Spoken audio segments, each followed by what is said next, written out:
What's going on, everybody? I'm back. I've been having to take a mental break, man, because this stuff going on in the world has been a mess. Not to mention, everyday life has been very stressful for me. It seems like last week, every barrier in life was thrown my way. I'm still here, I'm still holding on. And usually they say grace comes when you can get through that part. And tonight we're going to discuss AOC getting into the ass of MAGA and letting America know that we need to stand vigilant in the face of their intimidation. We'll cover that. Why is it seems that every single week, at least two MAGA men get caught in kiddie porn or they get caught with some secret LGBTQ apps that they're on so they can find somebody to poke them in the hind parts? Well, we got another one, ladies and gentlemen. He was running for governor and his ass dropped out. And then a story that you might not have heard about, Trump and his administration gave $20 billion to Argentina as a bailout. Think about that. 20 billion. Bail out Argentina. That 20 billion could have been sacrificed across all kinds of small businesses in America. We'll dive into that, and we might have a special guest dropping through in a few minutes. All that and so much more. Politics of Being Black starts now. I'm up early for the dealers come out. Everybody is outside till the killers come out. You ain't eating, you just act full. I'm impactful. Dozen funerals in a month. I got that pull. I will give it to niggas in all rap forms. Ignatius out right now on all platforms. It's me, ladies and gentlemen. You've got Lamont, Tyson in the building, and guess what? My special guest has arrived. What can I say about this young lady other than she's a trailblazer? She is a very, very liberal woman. And you guys know that the best women on planet Earth are liberal women, first and foremost. And she is doing great things in the state I live in, North Carolina. I'm bringing her to this stage, and her link will be in the video description if you want to catch her later. Ladies and gentlemen, my good friend, Hannah. How are you doing, Hannah? Hello. Sorry for being a bit late. It is the election day in Durham for the primaries. So my day job went a little bit over talking to people on the streets of Durham about why they vote local. I'm so excited to be here. Well, we're excited to have you. And I always preach to my audience, local vote probably counts a little bit more than the federal. It's just that the federal gets most of the hype. You can affect change way more faster at the local level than what you can at the federal level. And that is a good gateway for you to understand common civics. And so tell us a little bit about what you've been doing, what you do before we get into this stream, and let the people know how you're helping to turn things around in North Carolina. Yeah, absolutely. So my name's Hannah Preston. I'm a public health professional by background. I'm originally from Baltimore, Maryland, but I've lived in North Carolina for my entire adult life. Went to undergrad in Greensboro, specialized in public health and political science, played Division III lacrosse. And then I was a COVID college student. So then I went from there to the University of North Carolina for a master's degree in health policy, specifically focusing on Medicaid. So my bread and butter, what I love to talk about is healthcare access in the state of North Carolina, especially for rural communities, low income people, things like that. So I worked for the Department of Health and Human Services for about a year, working on tailored plans, so helping with some of our most medically fragile North Carolinians. And then I went and worked for a state level nonprofit, lobbying for Medicaid for children and families, which was great. I loved it. It's what I hope to get back to eventually, but was really coming at a crossroads because of everything going on in politics, which I'm sure everyone has been impacted. Public health professionals were having a really hard job, especially in a red state, a very gerrymandered state, a state where not all of our local and statewide elected officials believe in healthcare. So I was kind of fighting an uphill battle. So I got really pissed off and ended up quitting my job. And instead, now I do education on politics and getting people involved. So I'm the founder of Influence NC. It is in partnership with Carolina Forward and the Fine Glass Fund. Really, it's to get young people voting. It's to get young people voting. It's to get folks that aren't, your exemplary politicos up to speed on what's going on in local politics. And that's all through the power of social media. We're also highlighting the really positive things going on across the state because there are so many great things happening locally that we need to highlight more. And then a fun little spin. The other thing we do is we actually train local and statewide elected officials on how to better use social media. That way, hopefully you can see your elected officials online, gives them a little bit more accountability. And so we actually know what they do in their jobs as elected officials. Wow. Well, ladies and gentlemen, I don't know how I'm supposed to follow that. I mean, my goodness, poor me. I'm in trouble on this episode. That was amazing. Hannah is just getting to kind of know me a little bit. We live in the same state. We're kind of in the same region, and our paths have finally crossed, and I'm sure this will not be the last time. My audience is very familiar with me as a respiratory therapist, having started a respiratory therapy outpatient clinic. And Hannah, guess where I started that clinic at? Somewhere where you went to college. The Gateway Education Center in Greensboro is where I started my first outpatient respiratory care services business. And then from there, I started working with kids in early child care, making a difference, doing care plans, going to the homes. I was kind of the bridge between some of the low-income families with the doctor and their low health literacy, and more importantly, just mistrust of the medical community, considering what a lot of African Americans had went through. I was able to decipher for the professionals, and then go decipher for the people in home who had mistrust. And Hannah, I worked that thing for about 10 years. And then when I helped reduce ER visits due to asthma, which was at the time the number one reason why kids missed school was because of asthma. Yeah. North Carolina in 2015 decided, oh no, we don't want that anymore. We're going to yank that and we're going to give it to the billionaires to have that money. We're going to replace this in the budget. We're going to get rid of him. Why is he getting paid? Why is he doing what he's doing? Anybody can do that. And they yanked it. And so I'll come back to that because I do have a segment I want to cover health with Hannah. But in the beginning, I want to shake a tail feather and have a little fun segment to get you smiling real quick. This segment I call We've Had It.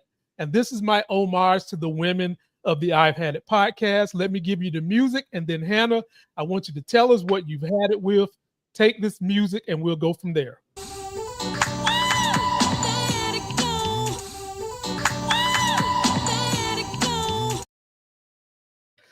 Hannah, please tell the audience what you've had it with. And audience, if you're watching this on replay, go to the comment section and tell us what you've had it with in this current day while we're living under MAGA. I've had it with the fact that we are not being very plain with the fact that ICE is just a rebranded KKK. Because all I'm seeing is about how we're talking about ICE agents. If we do a little history lesson on the similarities, I think folks are going to be very embarrassed when they look back in history and see how they decided to show up. It's textbook of that's what's happening. And instead of white robes, they're now in those horrible looking face masks that we're seeing. So that's what I've had it about. I think folks can say all they want that this was made for a very specific reason. But I think when you're stripping children and families and just folks apart without any kind of identification or anything like that, I think it's horrible. And I think we're seeing what's happening in Chicago, the fact that they are going into apartment complexes, specifically for people of color that are also American citizens. I think it's horrible. And I think folks need to be a lot more plain about how we talk about it and a bit more obvious of this is what's happening and it's horrible. And it's, to me, the rebranded KKK. As one of those minorities you're talking about, I 100% agree.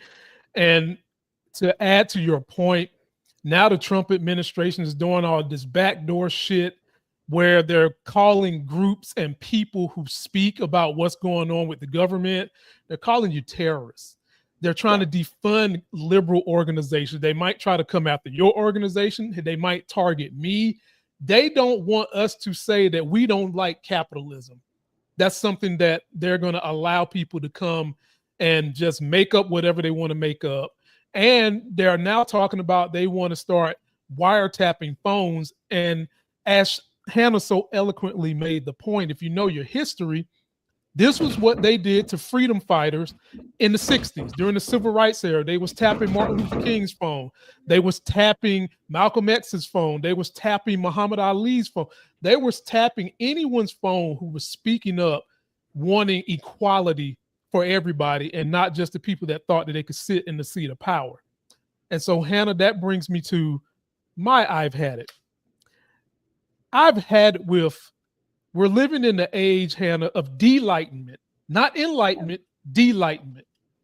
Because the Republicans know that a dumb voting electorate is going to always be the type of person that's going to be, in their mentality, a worker bee, is not going to think critically. They can just pull out a damn Bible and say, just follow this. God has appointed us to lead you, and whatever we say goes. And Hannah, I've had it. I've had it with people not understanding how important education is. I've had it with people not understanding history, which ties into what you just said. I've had it with people giving up their power because they don't want to educate themselves on how the government can work for everyone if you stop voting against your interests in favor of voting for what makes you feel good, which is to see Trump pick on people that he has told you are the reason why you can't succeed. And then those same people get an attitude, Hannah, if you call them racist, if you tell them that what you're doing, you're basically burning down the house we all live in just so that you can see me burn, and you're going to burn too. And they don't get it. So, Hannah, I've had it. What do you have to say about that? Absolutely. I think talking about education is critical right now. I mean, I think we forget that the reading level in the United States of America is a 6th grade reading level. And we're seeing that because you cannot debate politics with folks that don't understand fact versus opinion, because we're seeing folks try to get rid of deep parts of history because they don't want to believe it's true. And I think that's because when they don't agree with history and what that's looked like and think that they can just change it, that makes them better people. Those are still the same folks that are going to church on Sunday, but calling you slurs on a Monday. So, I think at a certain point, we just need to call a spade and just say it's an educational crisis. And that's intentional. And that's where things like AI are going to make that worse, because you have a lot of well-educated people who are trying to talk to folks who don't want to opt in, that don't want to educate themselves. And you can't argue with ignorance because they're never going to change. Well said. And I was talking to a friend the other day, and we was trying to figure out, how do you pierce that MAGA bubble? Because you're talking about people, Hannah, who are in a delusion. And people who are in a delusion, you can't fact bomb them because that makes them hunker down more into the delusion. And what we figured out, if you can stomach it, the best way to get them to start pulling that veil back a little bit is if you have to tell them a pretty good coordinated story, and that story has to relate to a family member or someone that they love in the public sphere. And it's frustrating because you would think that just highlighting the facts of what's going on in this country and how it harms you would be enough, but it's not. And so no, absolutely not. And I think it shows a lack of empathy that's there as well. I was at the General Assembly last month for the legislative session, and they were talking a lot about the stabbing that happened in Charlotte and how, of course, very sad on all fronts, but how they categorized this man who happened to be a Black man who had severe mental illness, and the way that they just categorized him as this like monster instead of feeding into, there are so many mental health resources that we could be funding that we're choosing not to, and the system failed him. I mean, I think it's showing that there's just a lack of awareness. And also in the same front, we're in a really interesting state. We are 80% rural in this state. And so I know that there are folks that have very different lived experiences than we do. And how do you do that? And unfortunately, I think COVID was a really interesting example of that. Folks didn't believe in COVID until either a family member passed away or got severely ill. It shouldn't have to take something to happen to you for you to care about it. And that's where empathy comes in. And I think we're also having an empathetic crisis in our country as well. Well, Hannah, what they're doing on the right, and I covered this maybe about 3 weeks ago, Democrats have also got to talk about this church problem, this biblical problem, this religious problem we're having, because in these churches, they're teaching people that empathy and apathy both are wrong, especially empathy. They're teaching you that Jesus didn't want you to have empathy. Now, I don't believe in a higher power, but the people that claim to believe in a higher power, if you know the Bible, and I've read the Bible because I was raised on the Bible, Jesus was all about empathy. That was his whole thing. He hated riches. He didn't like people that did these public displays of worship. And he had empathy for the lowest people on the totem pole in his era, if you're someone who's supposed to be in the Bible. And you'll watch these right-wing pastors teaching the congregation that empathy is close to Satan. And it's just like, are you serious? You got to be kidding me. And then, Hannah, they try to tie that into women and why they make a case for why women shouldn't be allowed to vote unless it goes through the husband. So I'll let you speak on that, and then we'll get into the meat of the show. If you haven't heard about how the right-wing religious machine is now saying empathy is bad and is akin to Satan. I think the only thing to say about that is you can't say love thy neighbor if that means you have to pick who lives next to you. I mean, if it's love thy neighbor, it's whoever is living next to you regardless. And so as someone who also grew up in a religious household who no longer follows that practice, that was one of the reasons I no longer. I think we have really shifted religion in a way to enable folks to act poorly and then relate it back to the Bible. And I think that's horrible. When it comes to women and what that looks like, I had a fun little stint over the last 6 months of working in a bridal store. During that time, I registered a lot of women to vote and also talked about the SAVE Act, which was the bill that was trying to affect trans people, but also women. If your name was different than your birth certificate, you were not going to be able to vote.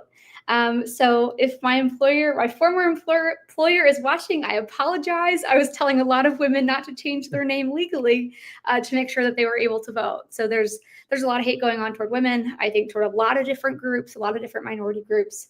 And there's a lot to get into on that front. You got that right.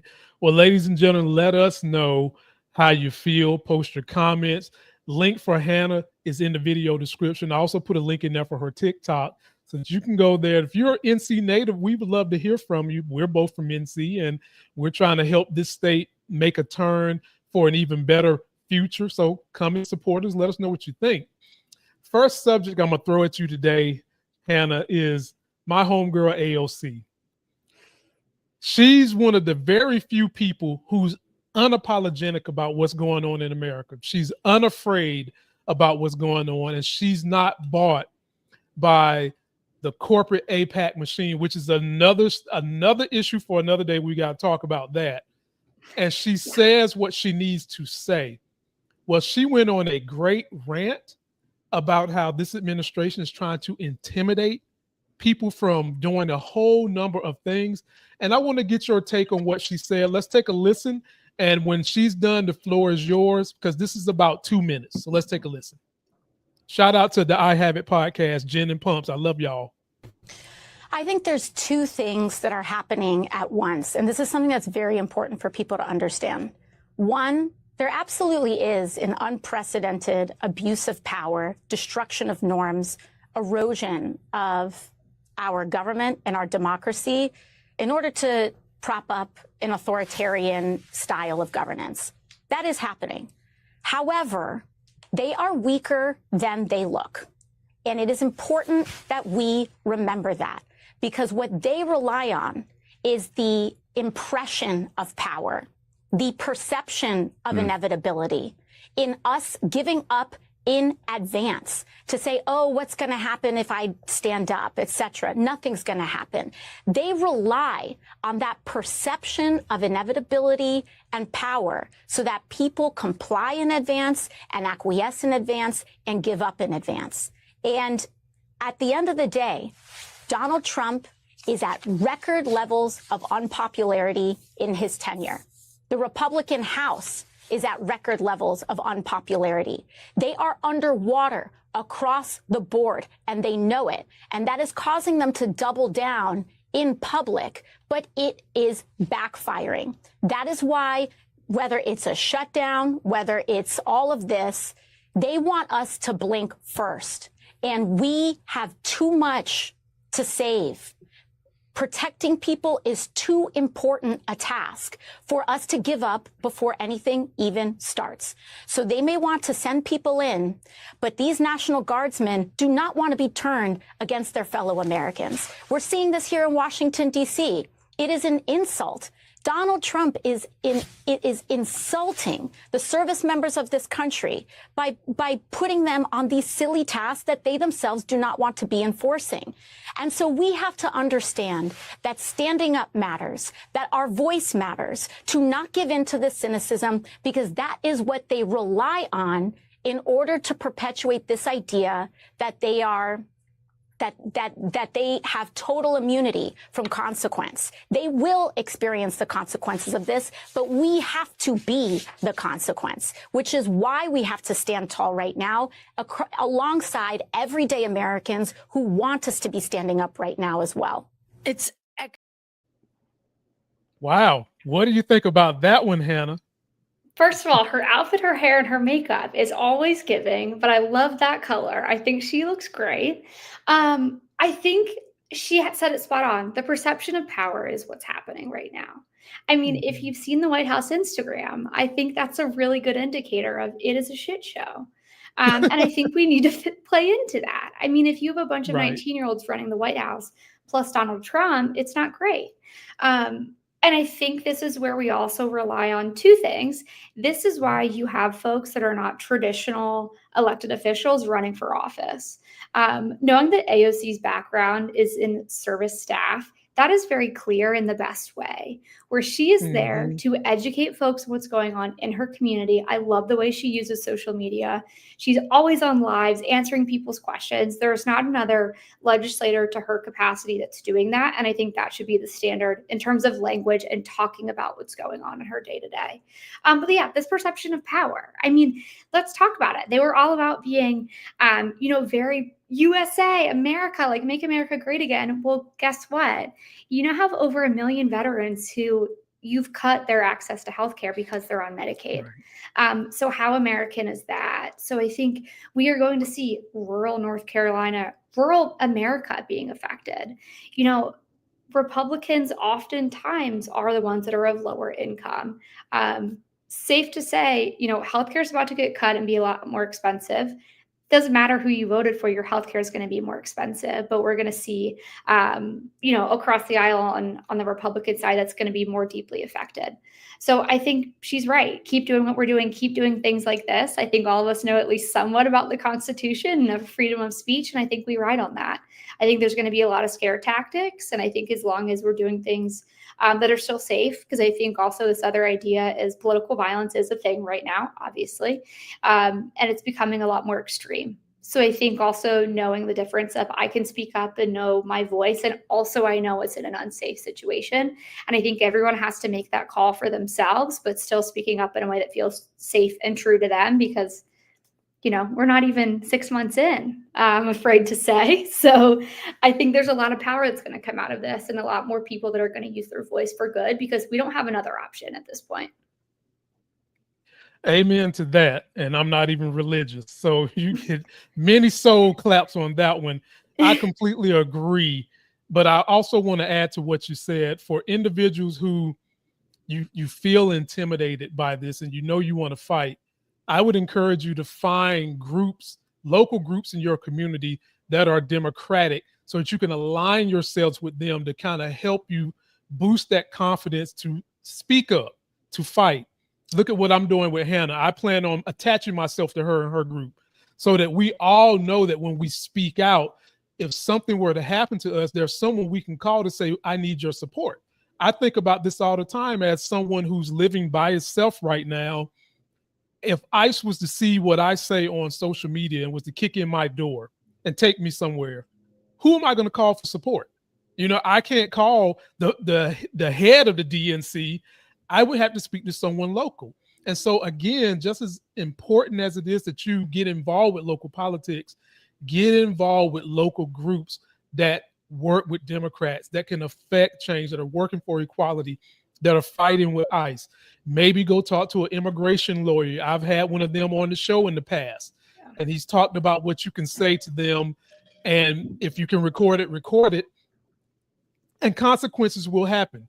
AOC said it. I know it doesn't seem like it's going to happen because we're so caught up in this fog right now, but consequences will happen, ladies and gentlemen. Consequences will happen, and you've got to stay vigilant in the face of this intimidation as they're doing everything they can to try to shrink the numbers for the midterms. When Democrats show up, we win, but we've got to show up, and that's what they're trying to prevent you from doing. So amen to AOC. I'm going to shout her out. I'm going to shout out Bernie. I'm going to shout out Jasmine Crockett. I'm going to shout out Tellerico in Texas, who is a great orator of how the Bible should work as a politician. Andy Brashear, I'm going to shout him out because he's real deep in his faith, and he has a great way of speaking to that base of people and how the Bible really is taught. So I'm going to shout them out. As also other great people that you guys can go follow on social media and see how they're doing. Well, Hannah, I got another one for you. Bring it on. I'm going to let you choose these two. So one is about how we're bailing out Argentina to the tune of $20 billion. And the other one is how it seems like every week you can find at least 2 MAGA men that are either messing around with children or watching kiddie porn, or they're secretly into the LGBT community, which they damnation every single night and swear that they're about Christian Judeo values. Which one would you like first? Let's start with that second one. I'm liking the spice in that. I think there's a lot to be said there. Absolutely. Well, as a person who has always supported the LGBT community, even before I knew what it meant, I stand up for all those people, ladies and gentlemen, not just my interests, not just their interests, everybody's interest that is marginalized. I'm standing up for them and I'm fighting for them. And oftentimes I catch flack as a black male who stands up for the LGBT community, heterosexual black male, and I just want to see them be happy. I hate when the right just condemns them, do this in the name of Jesus shit, and then every time they have the RNC somewhere, Grindr shuts down. Well, Hannah, that part. Take a look at this dude. Are you familiar with this guy? Oh, yes. Oh, well, let me play a quick video of him that they sent me from I've Had It. Ladies and gentlemen, sit back and get ready for this good hypocritical tea, because MAGA men just can't help not have a stick poking in their ass, but they want to do it behind scenes. Here we go. A MAGA Republican running for Wisconsin governor just dropped out of the race after being caught following a trans adult film star and other sexually explicit writers online. Bill Barian, a manufacturing exec and former Navy SEAL, had campaigned on, quote, Republican family values and promised to discriminate against trans kids in school sports. But the Milwaukee Journal Sentinel revealed his Medium account followed a trans porn star and writers on polyamory and explicit essays. Barian deleted the account and quit the race, saying the media spun, quote, stupid articles into a salacious and sensational attack. In his exit statement, he insisted nothing he read was illegal, unethical, or immoral, but he did not acknowledge how his personal proclivities were antithetical to the MAGA movement and his campaign promises. And here's the thing. I just have always known the louder the Christian, the more fucked up the family. Now, Hannah, let me tell you what I was taught in my house, what my grandma, I was raised by a grandma from the country in Aden, North Carolina. I was taught, her saying would be, the brighter the picture, the darker the negative, which is basically what Jen just said. Just that was the country way we said it here. Why is it, Hannah, why is it that these people know they have these proclivities and they fight against it instead of empowering it so that everybody can have their proclivity and not have to worry about judgment, outcasts, or laws blocking them from loving who the hell they want to love, and you just lie about it. And if he really didn't do anything wrong, which it doesn't sound like he done anything wrong legally, why did you take your ass out of that governor's race? Floor is yours, Hannah. This is why men need therapy. If men went, if more, I'll say, if more people in general in politics went to therapy, I think a lot of these issues would be solved. Because I think there's a lot of internal work that needs to be done. And I think it's super unfortunate. I mean, there are a lot of great LGBTQ plus folks that should be in office that are not, that I think could be. And I think that is a great way to kind of flip this narrative. I mean, I think most of the Republican Party needs to do some soul searching as well. Yeah, I think it's embarrassing. And I think Jen said it best of like, what are we doing? It's okay to love who you love and also not fit the cookie cutter, a dog and kids and your white picket fence. But to fully go and take people's rights away because you are not comfortable with accepting your true self is not American, and it is not someone who should be in office. Hannah, let's just call it what it is. It's self-hatred. That's what it is. You're self-hating who you are because society or your upbringing has taught you that it's wrong. Now, my mom taught me that eating broccoli was the right thing to do. Well, ladies and gentlemen, I don't eat broccoli. Fuck that shit. I'm not eating broccoli, and I'm still better off for it. Just because your parents and your church said that something was bad for you, when you grow up and you get critical thought, this man went to the military, Navy SEAL or whatever she said he did. So he has some base level of cognizance and critical thinking. When you get to that point, it should be an easy slam dunk to think people should be able to love who they love, whether it's man or woman. And if you're feeling this on the inside of you, it should really be an easy situation so that you don't got to sneak around and do it. But this is what I learned from white MAGA men, Hannah, and men in power. They oftentimes want to make things illegal so that they can have the fruits of all this stuff to themselves because they can afford to get out of the legal battle. They can afford to make things disappear. They make it hard for the average guy or the average woman to do what they want to do so that they can have the whole field to themselves. And if they want to go on a put their penis in a hole in the ground spree, well, damn it, they can put it everywhere they want to put it.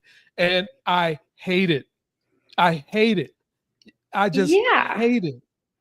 I mean, I think a great example is also talking about abortions. I mean, how many folks are voting against abortions, but have also had to turn around and use those same services? I just think it's very hypocritical in that way. And I don't know if you've seen Hunting Wives on Netflix, but it's a great laugh about a lot of this, of what it looks like to be a Southern Republican and how oftentimes things are not what they seem. And there are a lot of skeletons in the closet. Well, Hannah, you don't know this about me, but I'm a script writer too. And my mentor that taught me how to script write is the person that wrote Hunting Wives. Her name is Rebecca Cutter. Shout out to you, Rebecca. I got to get you back on the show. And Hannah, if you go to my other YouTube channel that does movie and reviews, you'll see me and her having an interview. It's the header for my channel. That's my girl. And I knew that she was going to nail that show because she's a big liberal, but she, in her lifetime, at one point in time, was surrounded by what we're talking about right now. So it was very easy for her to write this stuff, and I knew she would knock that one out the park. She did it. She did the thing. She did. I've watched it twice already, and as someone who's often downtown, it was making me giggle because there are definitely some ties between that show and what goes on in the South, for sure. Definitely, definitely. She nailed that one. All right, ladies and gentlemen, let us know what you think about people self-hating, being hypocrites, not letting everybody else enjoy what they could enjoy in the comforts of their own humanity because they want to hoard all the stuff for themselves and they want to make it hard for people to do what they want to do so that they can take advantage of it. I guess we'll go ahead and go to the bailout that should have went to the people instead of Argentina. Well, Hannah, we've got a situation right here where Argentina got a $20 billion bailout. Scott Bessent, Trump said, give them the money. We can do some good things with them, and maybe we can get some of that money back. Well, Hannah, what happened was they got the banana in the tailpipe. They gave the money to Argentina that they thought was going to come back to us. It winds up going to China. And the only person that benefited from this deal was a rich billionaire, as if a rich billionaire needs any more kickbacks. Here's the story, Hannah. Shout out again to the ladies of I've Had It. And this is one I think people need to pay attention to, because as we're talking about people losing health insurance, a military and financing and money that they've needed for so long, middle class and poor struggling, $20 billion could have went a long ways to helping we've got 350 million people in America. Hell, you could have given everybody almost $1,000 of that money.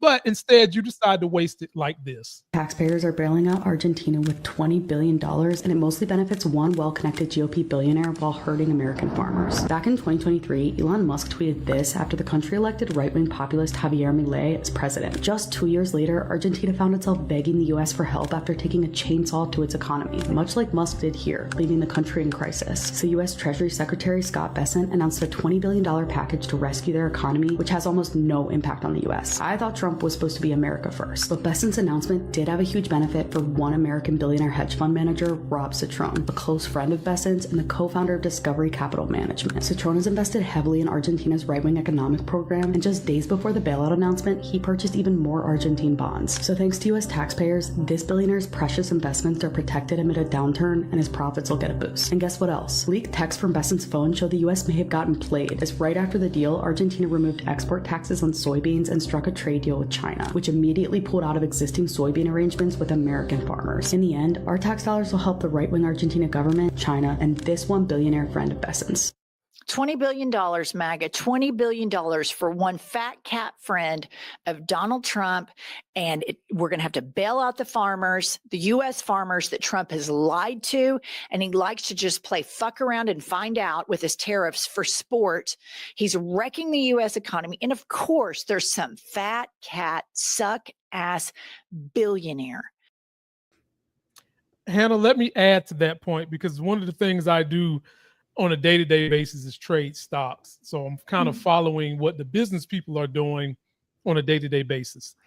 And so you hear how that money was given to them, and they thought that it was going to come back to the farmers in America. And they was just like, oh no, F you, we're going to take this money and do what we want to do.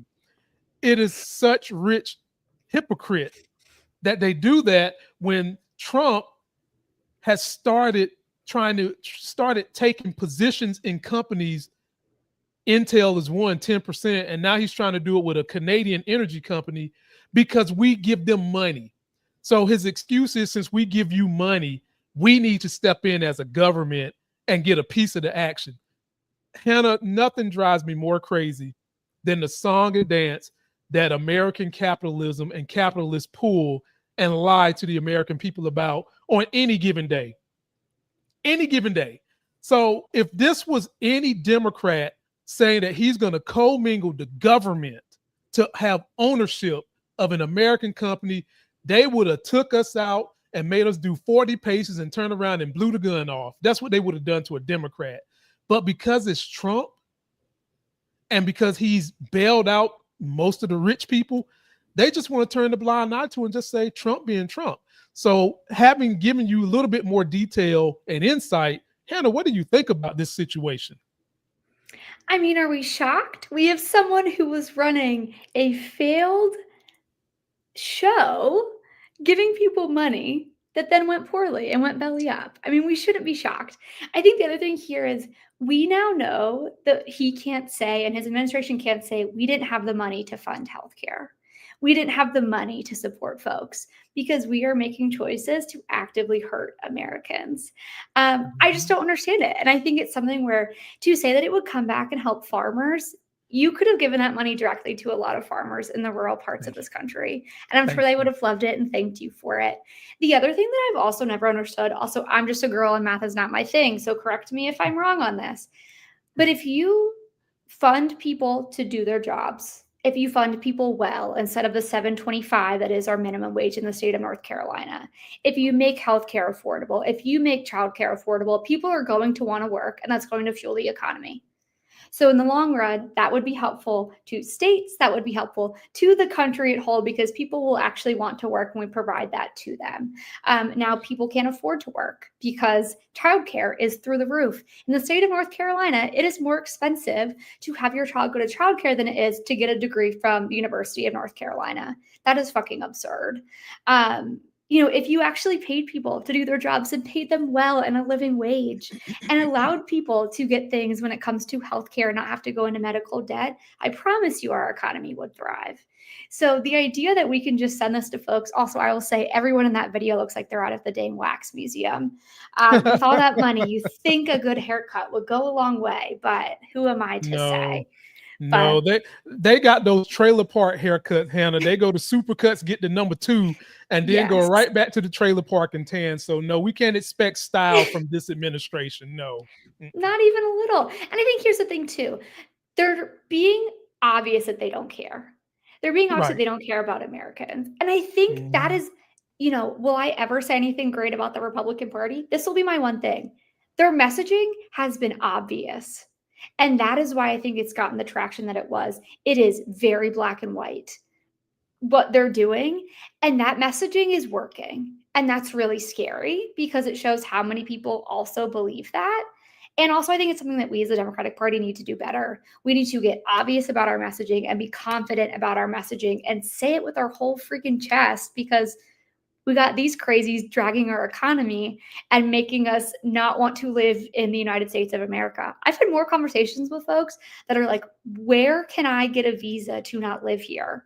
And that's what we don't want. We need folks to be able to have full pride in being someone that lives in the state of North Carolina or lives in whatever state it is an American, because if we all leave, it goes to shit, and not everyone can afford to leave and what that looks like. Right. So I think,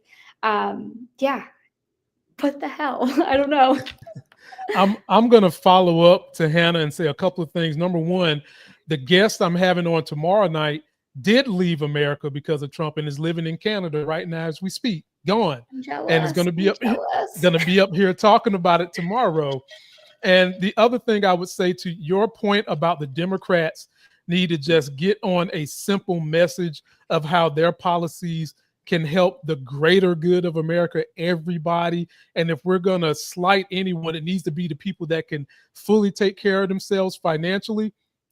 It would resonate, even though you would still have some people hemming and hawing that they don't want to see it. If you were to do the policies, implement it with the government, and have the people that implement it with the government give you the courteousness of the folks at Chick-fil-A, it would work.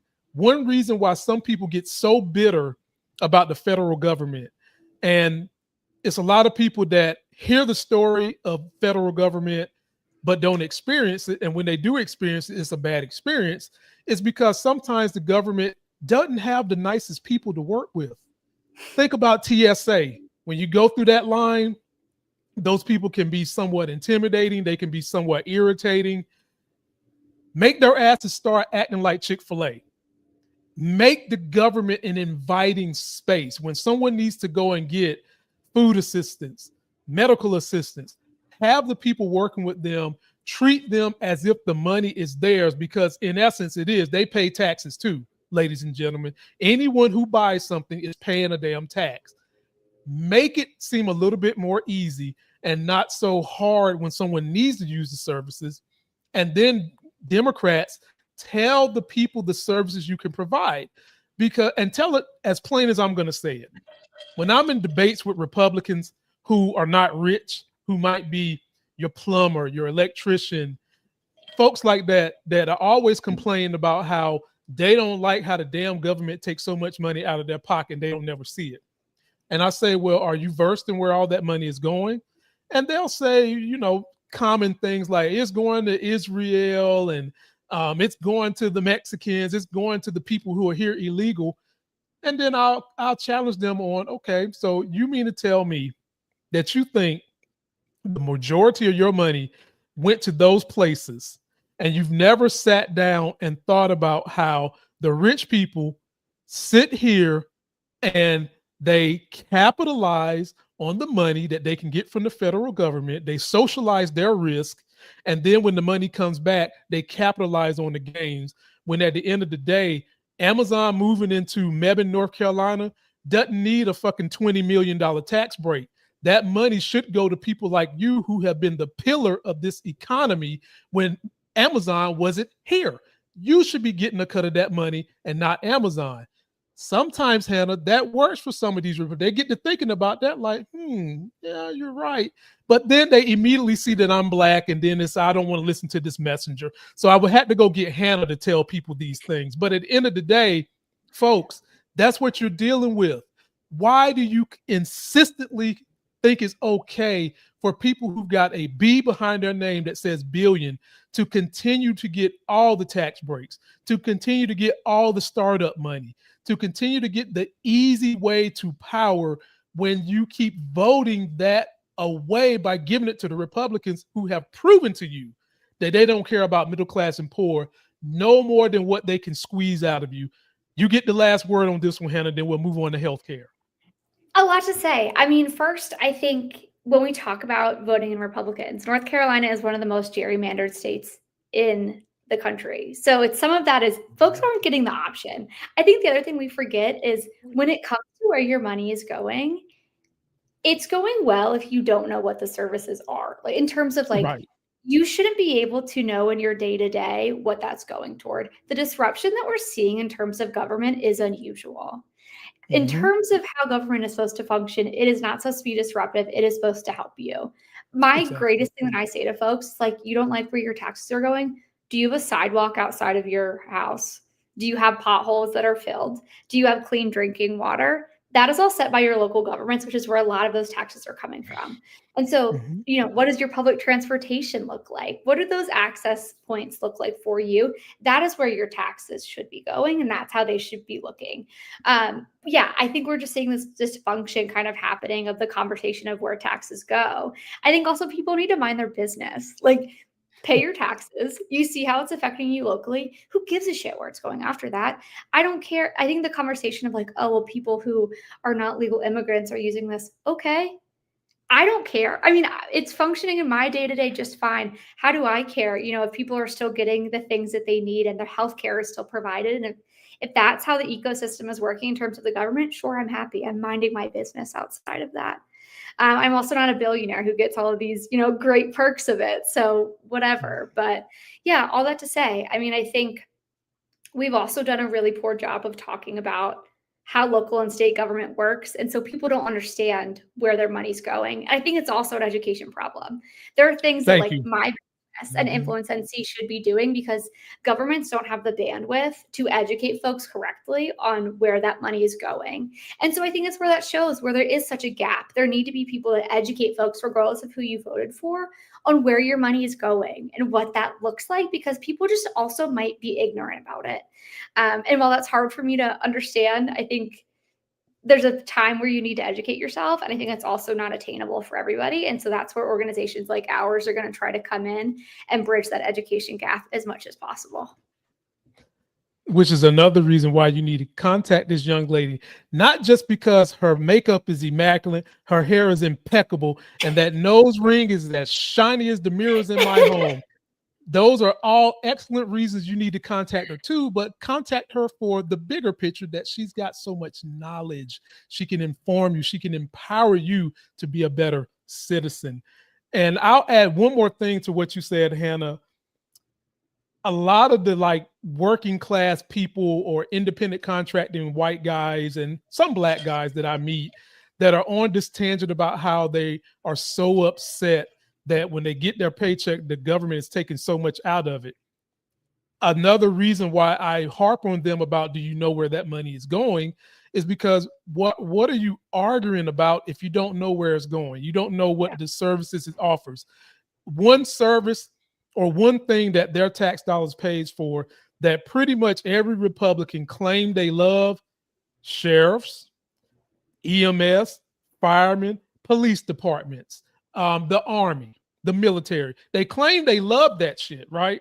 And when I had to educate them on the number one thing that comes out of the American budget is the military, and it's still not enough. They kind of look at me like I'm juggling rats or something. They look at me like, oh, who is this N-word? Who you think you are? And then that's when you can kind of see the wheels spinning a little bit. They're starting to, okay, maybe I should take a different look at this. But yeah, folks, understand where your money is going. Just think about it. There are so many things that money is doing to help you. And there's so many things that this money could be doing to improve and do more that we keep voting it away. That's what I want you guys to take away from this and think about. And I'm going to take Hannah to healthcare. Man, I'm about to get in trouble because it's been 10 years since I've been in the field. And I still remember some of the stuff. But Hannah, I'm going to let you take the lead on this. And I've got a story about how this shutdown and the money that they have taken from Medicaid and Medicare, just how atrocious it is. And just today, Donald Trump is saying he's willing to strike a deal with Democrats about Medicare and Obamacare, as Marjorie Taylor Greene, of all people, has decided she wants to break from the Republican Party. Get this, Hannah. We talked about this in the beginning of this show. It shouldn't have to be where something affects someone else before they can understand how something can affect the greater good of people. Marjorie Taylor Greene is jumping away from the Republican Party because if things happen, her children's premiums are going to go up. So she wants to not vote with them. And it shouldn't be like that, but it is. Take a look at this video from a great, great TikToker. I love this woman. You guys can follow her as well. She puts out great content. Take a look at this, Hannah, then you get the floor.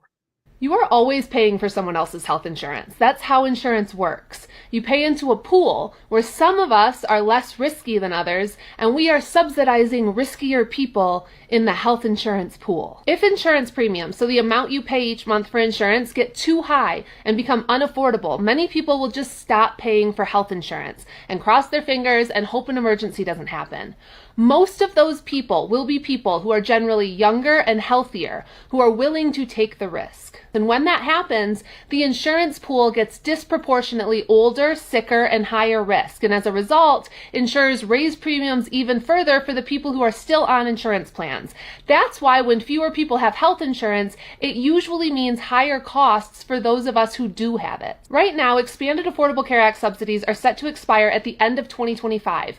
Those subsidies made health insurance more affordable for low and middle income families. And as a result, more people signed up, including younger, healthier people. In fact, over 21 million people enrolled in 2024, and the uninsured rate hit a historic low. That's good, because when more people have health insurance, they get care earlier, they stay healthier, and premiums stay more stable for everyone. But if those subsidies expire, many people will see their health insurance premiums increase by up to 75% next year, and millions of people will drop their health insurance coverage as a result. Extending these subsidies to keep healthcare costs affordable for low and middle income families is very popular. The majority of Americans want to extend the tax credits, including the majority of Republicans and the majority of people who self-identify as MAGA.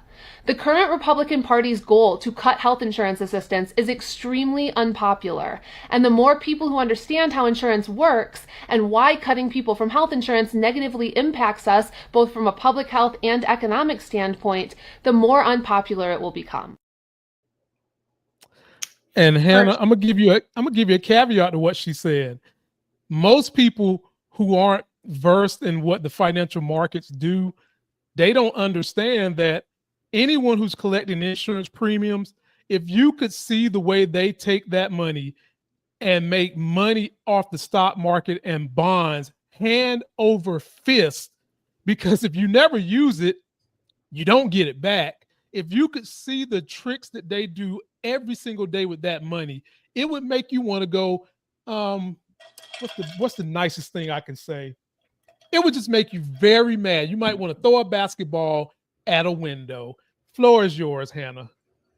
First, I will say I love that creator. Second of all, that graph is from KFF. And so if you want to learn more about Medicaid, you want good graphs, you just want some really awesome information about Medicaid and the healthcare landscape, go to KFF. They are someone that I've referenced for a very long time.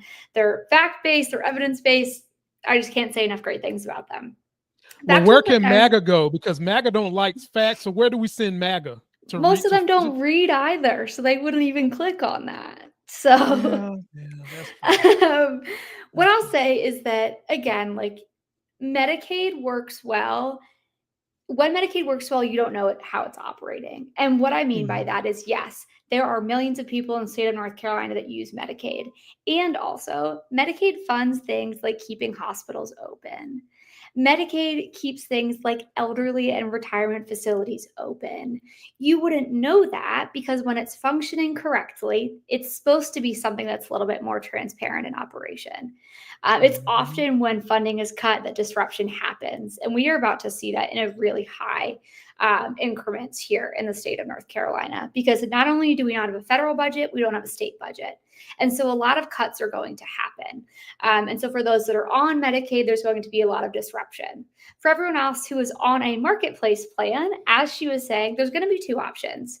You're either about to pay an arm and a leg for healthcare, or you're going to drop your plan and be uninsured, which means regardless in all of that, ERs are about to get through the roof packed. So if you loved your 6-hour visit, double it, because that's what we're looking at. I think we also need to contextualize when we talk about people on Medicaid. I feel like it's this idea of like, it is the poorest of the poor. It's people that don't have jobs. Some of that, sure. And also, teachers in the state of North Carolina are paid so poorly that most of which, at least in the western parts of the state, are on Medicaid because they meet the income threshold and it's cheaper than going into the marketplace. So when folks are wondering, hey, what happens when we don't have a state budget? Teachers don't get paid, which means they now have to be on Medicaid, which means they'll probably be uninsured because Medicaid is getting cut in the state of North Carolina. So it's going to impact everyone. And I want to make this very blunt when I say this. People will die because of these choices. When you do not give people access to care, they will pass away. Because we have some of our most medically fragile folks that are on Medicaid that live in rural parts of the state that still have to drive 2 hours to get there, and now they can't afford it. And so that's fully on the hands of our state legislature and our federal administration, because it's going to be a rough time. And there's going to be a lot of education that needs to happen, and a lot of people that will not have medical care or they'll go into severe medical debt. Hannah, this is unfortunate. I'm splitting up in my relationship, and I might have to start like dealing with the insurance pools and that type of thing. And before I got married, I had to deal with like the high risk pool because I'm an asthmatic. And back then, this was like 2009 or something. Back then I was paying $310 a month I'm thinking, man, my rent was only $500 a month, and my health insurance is $310. I can only imagine what it's going to be like right now. And Hannah is absolutely right about these policies. Stephen Miller came out not too long ago, gave an interview saying that the American population needs to be reduced to about 100 million so that most people can get the benefits of what America has put out while the others scrap for it. That is part of the playbook of that Project 2020 bullshit 5. That's the playbook for it. They want people to suffer. They want people to feel like they have to be beholden to a boss or beholden to the arm of the government that's tyrannical. They want people to do this. And folks, you don't have to do it. MAGA, I know some of y'all are hurting. And I know it hurts your heart to think that, man, I got to vote for somebody blue. But you should, because the blue wants to see the red blood in your body keep pumping, whether you believe it or not. How does the policy Democrats want to stand for, healthcare for all, stand against, I want to cut just about 70% of people off healthcare? MAGA, if you're listening, which one of those policies sounds the best? The one where 70% of Americans can't get access to healthcare, or the one where 85 to 90% of Americans get good quality access to healthcare? And you tell me which one is the party of unification there, because Hannah, that pops up a lot. Oh, Democrats are dividing the country. How are we dividing the country when we're trying to make sure that your asses live, even though you keep voting against your interests? You still voted for a guy who tried to insurrect the Capitol and didn't call any military in for that, but send the military down to Chicago where we're not having insurrections and shit for nothing. For nothing. Absolutely. So who's causing the division here? And I'm passionate about this healthcare thing because the state of North Carolina took away my dream job. I was an outpatient respiratory care provider. I worked with kids in a special needs center in Greensboro. I worked with kids that had asthma in early child care settings. And when they came along and said, we're not going to keep funding that, that was about 30 doctors from the triad that followed me to Raleigh to speak against this. And you know what the General Assembly at that time in 2015 said? They said, well, we'll take this under high consideration because it sounds like he's making a difference. He's reduced ER visits. He's made communication between family, kid, and doctor easier. We're gonna take this into high consideration. Well, the very next day, that high consideration must have went out like marijuana did because the shit blew up, ladies and gentlemen. They took nothing into consideration. They just went on ahead and took it out and said, be damn with it, ladies and gentlemen. This is your health we're talking about. And we want to make sure that you're healthy. And if you want to learn more, please check out the good sister Hannah. Her link is in the video description. Hannah, before I let you get out of here, I want to mention one thing. I looked at your background. It's very pretty. It's very nice. And you've got that thing back there that says protect the kids from guns, which is something that this administration has not been doing. And I came up with a plan that I think could help with gun violence. And I've been saying it on a couple of my posts because I've got two young, even though I'm 45, I do have two very young children. I waited real late in my life to have kids. And I'm saddened to see that there's not more emphasis placed on guns when we know who's running around here doing most of this terroristic stuff. So here's a video promo that I cut for my idea for reducing gun violence, and I would love to get your insight on it. Take a listen to this. My friends, I've come up with a decent solution for gun violence. I'm calling this the Lamont Tyson Save the Kids Gun Chip Act. How does it work? We have microchips installed in every high-power manufactured gun and long-range rifle. And anytime that gun gets within a 2-mile radius of a highly populated area, it pings the local authorities, it pings the campus police. Hell, it can also ping the Walmart flashlight guy. And they go see what's going on, and they shut down the situation before it gets there. The next phase of this would be that we have thumbprint activated guns, but for now, let's do the microchip. The NRA, those who own guns, as well as the government should all be happy with this because it helps all of them. NRA makes money because the government would provide the funding to put the chips in the guns. The gun manufacturers get money because of the same situation. The government should be smiling because instead of having these kids die at an early age, you'll have them live and they'll be long living taxpayers. And rednecks who claim that they ain't up to no good should like it too, but I know what they would say. I don't want no damn government tracking me. Well, guess what, ladies and gentlemen? If your redneck friend, your MAGA friend, or whoever owns a gun also own a cell phone, their asses is already being tracked. Please share this with your politicians, your local folks who can make things happen. The Lamont Tyson Save the Kids Gun Chip Act, it's a win-win for everybody. Everybody in this situation has skin in the game, and there's no excuses for us not getting this done with the technology we have. This is a win for everybody. Please share. What do you think, Hannah?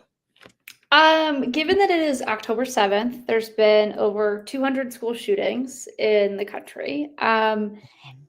There's a lot that I think needs to be done. I think this is definitely a good option. I think screenings need to be there. I mean, here's the thing. We're in the South. There are a lot of people that are gun owners. There are a lot of Democrats in the South that are gun owners. And also, there's consequences to things. If we could actively handle having our guns and not shooting kids at school, we wouldn't have this issue. And again, it goes back to this is why when you fund things like mental health, we can have both. But without that, there's a lot that needs to be uncovered before that. And I think we also need to be very blunt about it. This is a power issue. legislators do not care about kids if that many school shootings have gone on. No. When, our youngest folks, we always say it's for the children. We want to make this a better place. Well, if our kids are getting shot at school, we're not doing shit for them. And so No. I think we need to be very clear about how we're talking about that, and also understanding the nuance of like, there's a culture of being gun owners in the South as well. And so how do we have those conversations so that folks are on board and also buy in, so that we have, we don't have to worry about our kids going to school and being safe. Yeah. So that's why I came up with this plan, because the rednecks would insurrect the government if they said we're going to take the guns, or if they said they're going to restrict access to the guns. So I thought about that being something that's a safe middle point. From now on, you make your guns with chips in them. People that already have guns, the government pays you to bring them in to put chips in them. And that would kind of be a win-win for everybody. Now, I'm for reducing the guns, but we're not going to get that till we get probably a clean slate of Democrats and Republicans that control House, President, Senate. Probably we had to control the Supreme Court too before we can get that kind of measure done. But until that time, I think that this could be a healthy medium. And I've had some support from gun owners that said, no, I like that. I think that could work. But I'm with you. I'm a big believer of counseling, mental health. I'm a big believer in that. And we definitely have an issue with young men right now feeling alone, feeling like they can't get women, blaming education for why they can't get women, all kinds of stupid shit, when you need to talk to someone. Maybe you need to have someone explain to you the best ways to approach a woman. You're going to get rejected sometimes, but there are enough people in the world that you can find you a special boo thing. But while you're doing that, get some counseling so you can understand how to speak to the boo thing, so that when you get her, you don't run her away. And when you come and approach her, you don't run her away too. Yeah. I mean, I think it also goes back to, we need to also better support parents, because we know the language in the household and how parents are talking to their kids is such a big indicator of how kids then go out into the world and talk about it. So if mom and dad or whoever is experiencing mental illness and that loneliness, that child is going to feel that. And we know a lot of the time school shootings, when they are younger people, there's a lot of loneliness there. They get access to a parent's gun. So I think it's kind of this public health epidemic, this mental health epidemic. I also, based on this conversation, I wanted to also shout out an organization called Not Just a Smile. They are Charlotte-based. It is all about free mental health counseling, one-on-one counseling for people of color in Charlotte. So please check them out.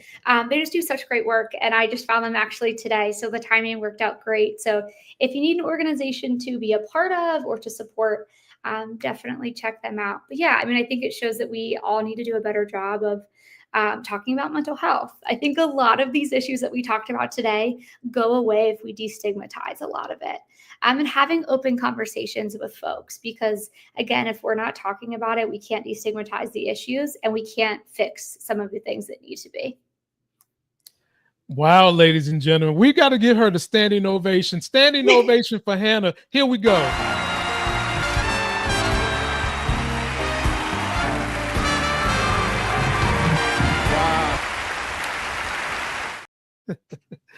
We certainly have enjoyed having you. We hope you come back. Hopefully I'll be meeting you in person real soon. See what kind of good trouble we can get into the state of North Carolina. And ladies and gentlemen, if you want to get more of Hannah, she puts out amazing content on TikTok. Her link is in the video description. Any parting words you want to give to the audience before we get out of here, Hannah? Let them know what's going on with you, what you got. You've got some good things going on. You've got something coming up October 23rd from 12 to 2. And you might see my face at that one. Please come. Yeah, I will say the big thing about Influence NC is giving folks the tools to make educated decisions, local and statewide. So a lot of what I'm doing is education-based. It's going to be fun, but also I want you to feel confident going to the polls and knowing who you're voting for. That is my goal, to increase education and involvement, because while you can say fuck the government's fucking us right now. And so that means we got to be to the polls and voting and involved, because it's impacting our day-to-day a lot more. Yes, so Influence NC, we're going to be across the state. We will be in Durham doing a launch party October 25th at the Velvet Hippo. Come hang out, see us. We have some Hot Girls Vote merch that we will be giving out. So yeah, just thank you so much for having me. And I look forward to meeting a lot of folks that are watching this at some of our events coming up. Well, you heard it, ladies and gentlemen. Go get your hot girl t-shirt. You might even meet a hot girl there while you're at it. For those folks looking for nice, educated, critically thinking people, that is going to be the spot you should go to.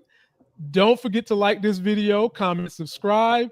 Until that next Sexy as Hell video, I'm going to give you my favorite outro. It's my homegirl with that famous remark, and we will see you guys next time. Somebody's bleach blonde, bad built butch body. Somebody's bleach blonde, bad built butch body. Somebody's bleach blonde, bad built butch body.